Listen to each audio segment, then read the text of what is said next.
হয় না আমি তৃণমূলের একটা সদস্য ছিল, তাও বাদ দিয়েছে ওকে। আচ্ছা এরকম চুরি করে বলে বাদ দিয়েছে। পার্টি থেকে বাদ আছে ও যেটা করছে সব অন্য থ্রু থেকে কাজটাকে করে নিচ্ছে। সব মিথ্যা কথা বলছে। ওইসব কী বলুন তো, ওদের মানে ওরা কী বলুন তো, মানে যারা আপনাকে এইসব বলছে তারা ওইসব বসে থাকে কোনো জায়গায় জমি। গাছ সে সাহারা বেগম কাটছে আমাদের এই জমিটাতে, ল্যান্ডটাতে গত 2021 সাল থেকে সিভিল টাইটেসুল মামলা চলছে এবং চিন্তাকে এবার তাদেরকে সতর্ক হওয়া দরকার যে এইভাবে দুষ্টু প্রণামী এগুলো করা ঠিক নয়। তো সবাই তাহলে এরকম এই টাইমে 2-3 বার হয়ে গেছে, গাছ বড় হচ্ছে আর কেটে দিচ্ছে।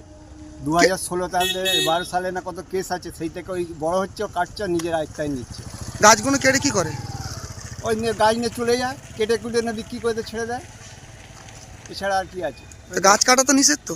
নিষেধ তো বটেই, তার সত্ত্বেও কিন্তু ও মানছে না কথা। গুন্ডাদেরকে নিয়ে এসে গাছ কাটায়। অন্যজনকে দিয়ে রাতারাত্রির মধ্যে নিয়ে সরে যাওয়ার চেষ্টা করে। এরকম তারা কত ধরনের কাজ করেছে উনি? 2-3 বার 4 বার হবে এরকম করছি। আর সবসময় তো এখানে যে আমি থাকি, এখানে থাকি না, চোখে পড়লে যতটা পারি মোটামুটি বলে দেখতে পারলে বলি, এছাড়া আর কতটাই বা বলবো। উনি এখানে কে হয়? ও আমার হিসাবে সম্পর্ক কেউ হয় না, পাড়া পড়শি হিসাবে বোন